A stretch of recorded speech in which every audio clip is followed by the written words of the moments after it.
Olá, pessoal! Aqui inicia o nosso curso de Álgebra Linear.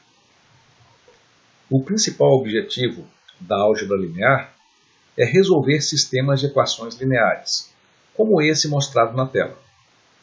Aqui nós temos duas equações lineares, cada uma em função de x e y. E o objetivo é encontrar os valores de x e y que satisfazem essas duas equações. Vocês devem ter estudado bastante esse tipo de sistema no ensino médio. E devem saber como resolver. Vocês querem tentar fazer isso agora?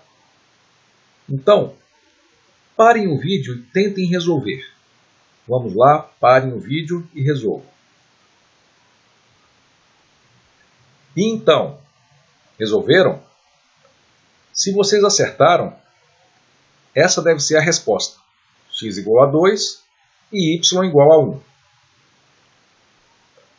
Dá para checar facilmente se essa é mesmo a resposta. Basta substituir x e y nas equações, como mostrado aqui no vídeo. Se você não lembra como resolver essa equação, sugiro que você procure revisar esse assunto. Pessoal, embora esse seja o principal objetivo da álgebra linear, no curso superior ela é muito mais complexa e envolve novos conceitos, tais como vetores, espaços vetoriais, matrizes, espaço nulo, espaço coluna e vários outros conceitos complexos. Nós vamos iniciar agora um desses conceitos, que é o conceito de vetores. Vamos lá.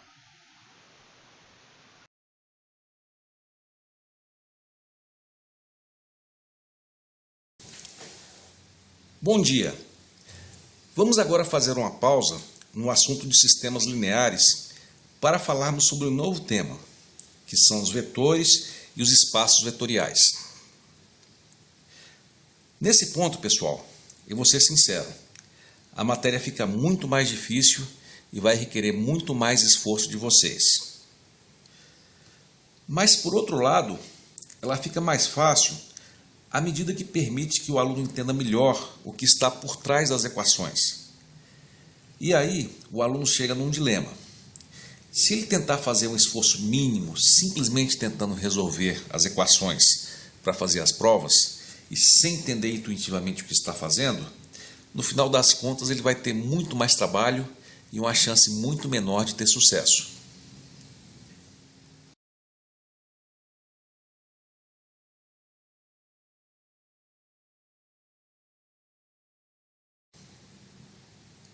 Bom, visto isto, vamos então voltar à nossa aula sobre vetores. Vamos iniciar agora uma seção muito importante na álgebra linear, que inclui os espaços vetoriais. E para começar essa discussão, vamos falar sobre as equações vetoriais. Esse é um conceito onde os sistemas lineares, que nós temos estudado até agora, se encontram com uma entidade muito importante que vocês já conhecem, de certa forma, do segundo grau, que são os vetores. Provavelmente vocês lembram alguma coisa ainda de vetores, né?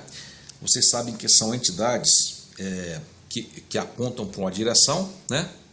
Elas têm uma direção e apontam para o sentido, né? E elas também têm um módulo, não sei se vocês se lembram, né? Então, o vetor, por exemplo, um vetor pequeno é um vetor com módulo pequeno, né? Ele tem uma direção, né? Que seria a orientação dele, né? E tem um sentido, né? Por exemplo, aqui nós temos a direção que coincide com a horizontal, né? E temos um sentido para a direita. Aqui nós temos uma direção na horizontal e para a esquerda. Aqui temos uma direção vertical com sentido para cima, né? E direção vertical com sentido para baixo. Vocês devem, inclusive, pessoal, estarem acostumados com alguns problemas com vetores, né? Por exemplo, se você tem uma caixa, né? Aqui é o chão, né? Aqui é uma caixa, né?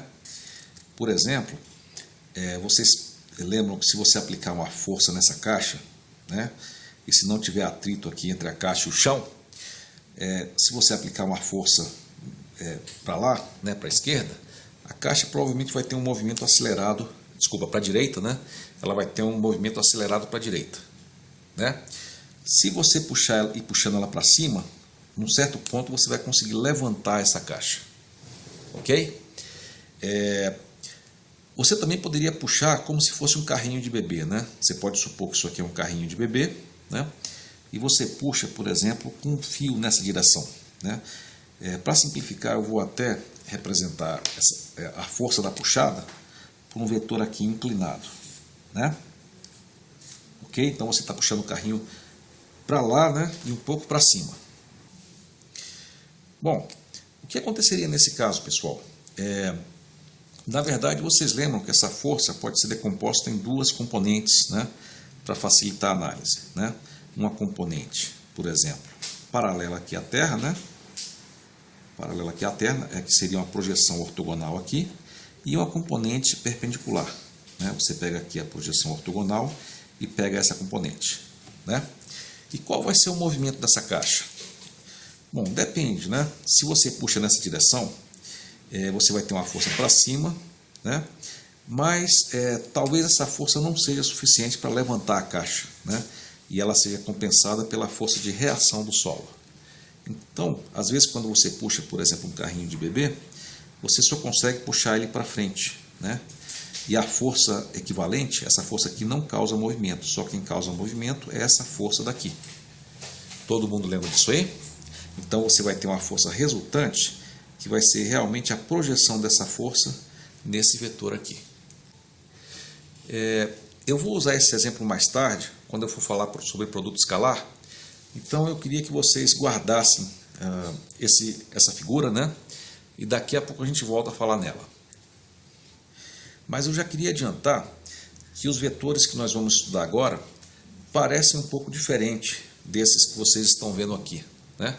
Mas embora pareça diferente, eles têm muita similaridade e muitas das coisas que valem para os vetores, né, da física do segundo grau também se aplicam aos vetores que nós vamos estudar agora, tá? Só que, na verdade, aqui os vetores vão muito além disso e eles são usados para dar uma grande consistência e um grande poder à álgebra linear.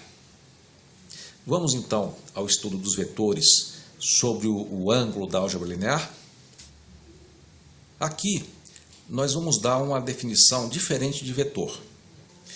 E a nossa definição de vetor vai ser esta: uma lista ordenada de números. Vamos então ver aqui, por exemplo, como é que seria a aparência de um vetor de ordem 2, né? Na verdade, é uma lista de dois números, né? Seria, por exemplo, 1, 2, né? Seria o vetor 1, 2. Observe que aqui na vírgula, em vetores, a gente não usa, inclusive, a vírgula para números, né? Com, por exemplo, números decimais, nós usamos na língua portuguesa 2,5, né? Mas aqui nós vamos usar 2,5, vamos usar o ponto decimal, porque a gente usa a vírgula às vezes para dividir o número nessa representação vetorial, ok?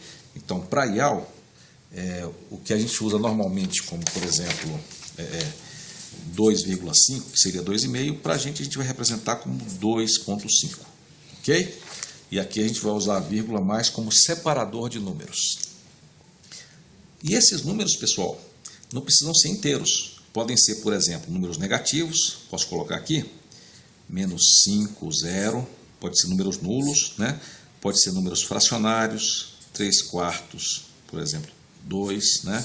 Você pode ser números fracionários representados como decimal, 3,52, 8, né? Por exemplo, né? Podem ser, inclusive, números irracionais, né? Números racionais. Então, por exemplo, né? O número π, né? Π, por exemplo, e menos 5, né? Onde o π, vocês lembram, né? 3,14, 15, 16, né? Então, completando a nossa definição, o vetor é uma lista ordenada de números reais, tá? Depois a gente pode até fazer uma revisão sobre os números reais, né? Mas basicamente os números reais são todos os números que podem existir numa reta real, né? Aqui é 0, aqui é 1, aqui é 2, aqui é 3, aqui um pouquinho depois do 3 é o π, né? 3.1415, aqui é o menos π, menos 3.1415, ok? Então, é um par de números reais. Pessoal, os exemplos que nós vimos agora são uma lista ordenada de números. Nós temos usado dois números, né? Apenas, né? Lembra do vetor 1, 2? Né? Esse é um caso muito usado em que a lista ordenada é de dois números, tá? Sempre dois números reais. Por isso, ele é chamado ele é representado com essa representação, um R e o 2. É chamado R2, é o espaço R2. Né? O espaço R2 é quando você coloca dois números reais, né, numa lista como essa aqui. Né? Mais tarde nós vamos ver, inclusive, que outra representação para esse espaço é usando o plano cartesiano, né? O plano XY. Então aqui nós temos o eixo X, o eixo Y. Então, se nós temos um vetor como esse, 1, 2, nós representamos o primeiro número aqui na reta real. Né? Onde é que estaria o 1 na reta real? Aqui está 1, 2, né? Então o 1 estaria aqui, né? Nessa coordenada aqui. O 2, no eixo Y, 1 seria a primeira coordenada seria o X e a outra seria o Y. Né? Então aqui nós teríamos o Y, x igual a 1 e y igual a 2. Tá? E o vetor nós podemos representar no plano cartesiano. Né? Basta aqui, por exemplo, eu considero que essa linha aqui é a linha onde todos os x são igual a 1. Né? E aqui é a linha onde o y é igual a 2. Então, esse vetor aqui seria representado por essa posição aqui, x igual a 1 e y igual a 2. Seria a posição 1, 2. E esse seria um vetor. Ok? Mais tarde a gente vai falar um pouquinho mais sobre essa representação.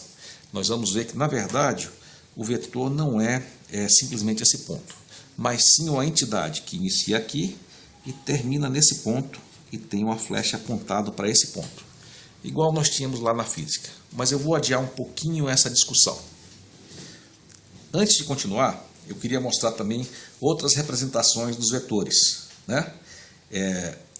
Essa representação aqui é bastante comum, mas muitas vezes na álgebra linear, ao invés de representar assim, a gente representa por meio de uma matriz, né? Onde o primeiro elemento x, por exemplo, vem em cima e o y embaixo. Seria uma matriz coluna, né? Ou melhor, um vetor coluna, ok?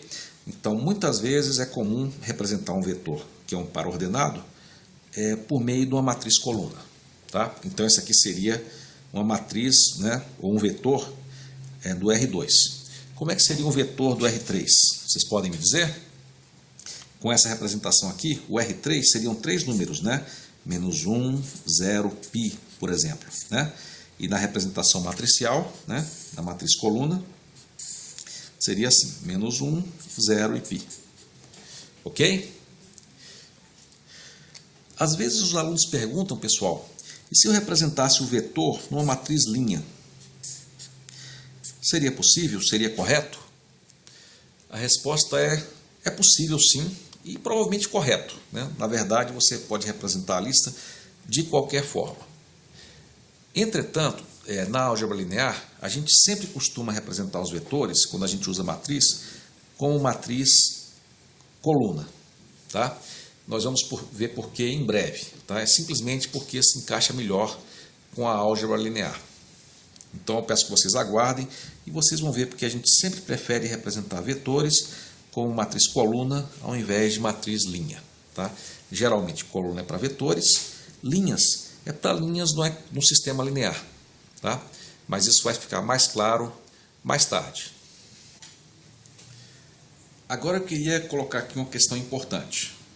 Por que é que existem vetores?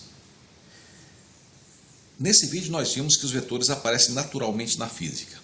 Mas outro dia eu vi uma justificativa bem interessante, que é essa aqui.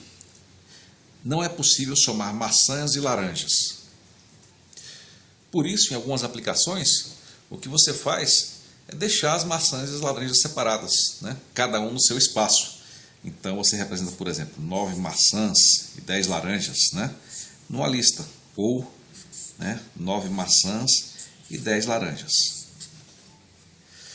Então, pessoal, o que nós queremos fazer é criar uma entidade que deixa as duas coisas separadas, né? O conjunto de maçãs e o de laranjas, só que numa entidade só, que nós vamos chamar de vetor, né? Vamos chamar aqui com vetor, vamos chamar com uma flechinha aqui em cima, né? Então você tem aqui o vetor, e aí você tem aqui um número, que pode ser 9, né? Que eu vou chamar só de V1, né? Só que lembre, aqui é o vetor inteiro, né? Que é a lista de 2 números. E aqui é só um número, podia ser 9, 10, né? Quando não tiver a flechinha aqui em cima, é só um número, né? Então V1 e V2, né? Onde, por exemplo, o V1 pode ser o número de maçãs, né?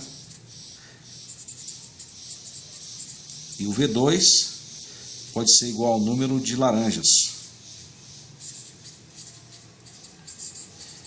Ok? Essa notação aqui é um pouquinho trabalhosa do vetor, né? Nos livros, o que se faz é, ao invés de usar a flechinha, faz a coisa em negrito, né? Então, por exemplo, não sei como desenhar aqui um negrito, né? Fazer um V aqui bem grosso, né? Realmente a mão é meio difícil, né? Por isso que eu costumo usar, quando eu desenho a mão, a flechinha, né? Igual a V1, V2, né? Mas no livro o negrito indica que você não tem um número. No livro o negrito indica um vetor, ok? Talvez até aqui a gente possa adotar, vamos ver aqui, o vetor em azul, né? Quando tiver em azul é um vetor, vamos ver se fica bem no vídeo. Eu acho que não fica muito não, né? Vamos fazer o seguinte então, sempre que tivermos um vetor, vamos usar a flechinha, ok? Apesar de que no livro o vetor é indicado por negrito. Combinamos assim então. Então, pessoal, o vetor é uma entidade única, né? Quando você tem ou em negrito ou aqui com a flechinha, o vetor é uma entidade única, mas que tem vários componentes. Vamos agora falar sobre 2 operações em que se baseia toda a álgebra linear, que são a soma de vetores e o produto por um escalar. Vamos primeiro falar sobre a soma de vetores.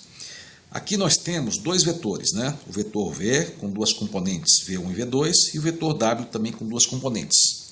A nossa definição de vetor, de soma de vetores, vai ser V mais W, né? Vetor V mais vetor W, é simplesmente feito somando as 2 componentes, né? Então, o vetor V mais W, escrevi aqui de outra forma, né? A soma é simplesmente calculada somando os 2 componentes. V1 mais W1, V2 mais W2. Vamos ver também, pessoal, a subtração de vetores. Como é que seria a subtração? Como é que seria o V menos ômega, menos W, né? Como é que seria? Seria simplesmente o V, seria simplesmente subtrair as 2 componentes, né? Então seria V1 menos W1, né? V2 menos W2.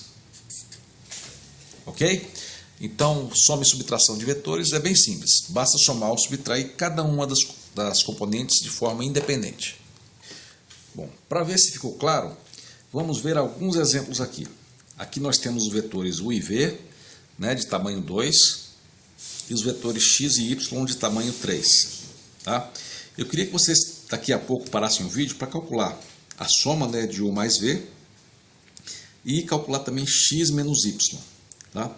Observem que para você somar um vetor ou subtrair, eles têm que ser do mesmo tamanho. Eu não posso, por exemplo, somar V e X, porque esse aqui é de tamanho 2 e esse aqui é de 3. Né? Então observem isso aí. Então vamos lá, pare o vídeo agora e faça essas contas. Então, pessoal, bem simples, né? Nós temos aqui o resultado vai ser só somar as 2 componentes, né? 1 mais menos 2, menos 1, 2 mais 0, 2. Ok? E aqui também basta subtrair cada uma das componentes. 1 menos menos 1 é 2, 2 menos 0 é 2 e 3 menos 4 é menos 1. Bastante simples, não é mesmo? Bom, pessoal, eu queria falar sobre uma propriedade agora da soma de vetores, né? A forma como a gente define propriedade faz com que essa operação seja comutativa. Ou seja, se você fizer a operação U mais V nessa direção, né, o resultado é o mesmo que você fizer se você fizer V mais U, né? Eu queria pedir que vocês fizessem então essa operação. Mas é bem simples, né, pessoal? Quando você fizer uma operação como essas, né, a soma aqui vai dar o 1 mais V1 e aqui o 2 mais V2, né?